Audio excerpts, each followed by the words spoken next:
The ice storm of 2026 soup. It fills the belly and warms the soul, assuming you have a soul. No power for 7.5 days. House was 20 degrees. Wrote it out on no sleep and pure grit and stupidity.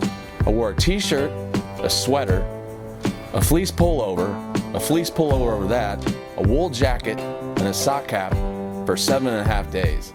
I thought to myself, if a World War I soldier could go through this on the Russian front, then I can go through it on my avenue in Nashville, Tennessee in 2026. I still can't feel my feet. I spent more time in my car than John looking for a $20 escort in a little too nice part of town. Everyone seems to have leftover chicken breasts in their refrigerator, especially in the spring and summer during grilling season. Once my electricity went off, this gave me very little comfort. This is 6 cubes of chicken bouillon in hot water divided into 2-quart containers. They call it Ben's rice now. We all know it's Uncle Ben's. What do they call pancake syrup now? Jemima's? Here's about 3 tablespoons of butter. Give it a swirl. This is extremely modular, and the bulk of the work is in prepping the ingredients and adding them in loose time frames. Making soup isn't hard. It's downright remedial.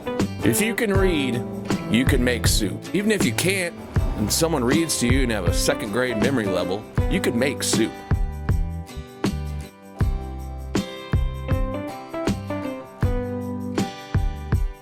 We've all heard of chicken noodle soup.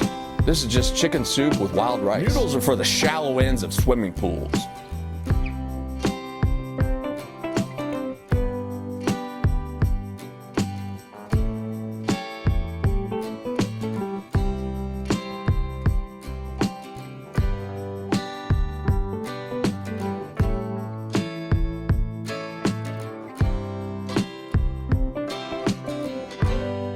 The starch in this rice will probably suck up a lot of this moisture. If it does, you can add more chicken broth or even just plain city tap water.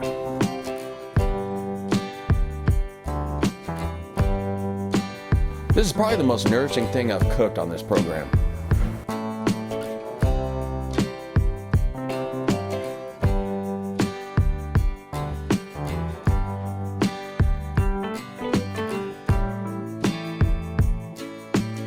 Once you add the cornstarch slurry and simmer this for a bit, you start to get that slightly gelatinous sheen that makes me think of Asian buffets.